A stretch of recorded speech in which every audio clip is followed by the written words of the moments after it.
Hi hello welcome back to SH real collections అండి. Crushed sequence cut వర్క్లో అది ఏమంటారు రియల్ షేడ్లో సూపర్ శారీస్ వచ్చేసాయండి. కలర్ కాంబినేషన్స్ కూడా సూపర్గా ఉన్నాయి. ఒకసారి చూడండి. కలర్ కాంబినేషన్స్ కూడా డ్యూయల్ షేడ్, కింద తిక్కుగా పైన లైట్గా అదే కలర్, పైనుంచి లైట్గా కిందికి వచ్చేసరికి తిక్కుగా అవుతుంది. కట్ వర్క్ ఉంది.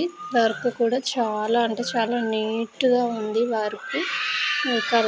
ఈ కలర్స్ అవైలబుల్గా ఉన్నాయి. నచ్చిన వాళ్ళు ఆర్డర్ ప్లేస్ చేసుకోండి. కలర్స్ అయితే ఒకదానికి మించిన ఒకటి ఉంది. స్కర్ట్ బార్డర్తో బ్లౌజ్ కూడా హ్యాండ్స్కి స్కర్ట్ వర్క్ వస్తుంది. సూపర్ అంటే సూపర్గా ఉన్నాయి కలర్స్. ఒక్కసారి పర్చేస్ చేసి చూడండి. ప్రైస్ వచ్చేసి 2400లో ఫ్రీ షిప్పింగ్లో అవైలబుల్లో ఉన్నాయి. కాస్ట్కి తగ్గట్టు శారీ కూడా ఉంటుంది. నచ్చిన వాళ్ళు ఆర్డర్ చేసుకోండి. సబ్స్క్రైబ్ చేసి ఒక లైక్ ఇవ్వండి. కొంచెం సపోర్ట్ చేయండి ఫ్రెండ్స్. Thank you.